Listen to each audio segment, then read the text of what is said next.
இன்றைக்கு நாம் பார்க்க போகிறது கர்த்தர் நம்மை விசாரிக்கிறவர். ஹல்லேலூயா, ஆமென். கர்த்தர் நம்ம என்ன செய்கிறாரா? விசாரிக்கிறவர். அநேக நேரத்தில் நாம் எதிர்பார்க்கிறதெல்லாம் ஒருவர் நம்மை விசாரிக்க வேண்டும். எப்பொழுதுமே நம்ம இடத்துல விசாரிக்கிறவங்க நம்மளை விசாரிக்கிறவங்க என்ன பண்ணுவோம்? இப்பெல்லாம் போன் இருக்கிறதுனால போன் என்னடா போன் அடிக்கவே இல்லையே, அவங்க போன் கால் வரலையே அப்படின்னு சொல்லி நமக்குள்ள ஒரு என்ன வரும்?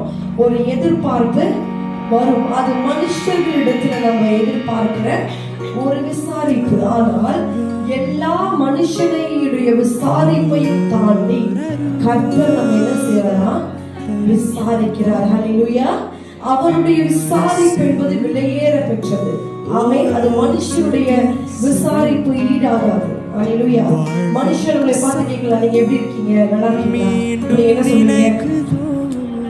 நல்லா இருக்கேன். இல்ல உடம்பு முடியல, உடம்பு முடியல, வலினா வலின்னு சொல்லுவோம்.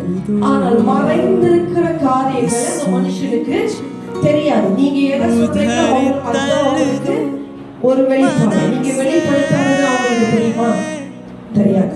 உங்க இருதயத்துல மறைந்திருக்கிற காரியங்களை அறிய முடியாது. அது சாதாரண ஒரு மனுஷனுடைய விசாரித்தல். ஹலோ, ஹவ் ஆர் யூ அப்படின்ற கேட்கிறது.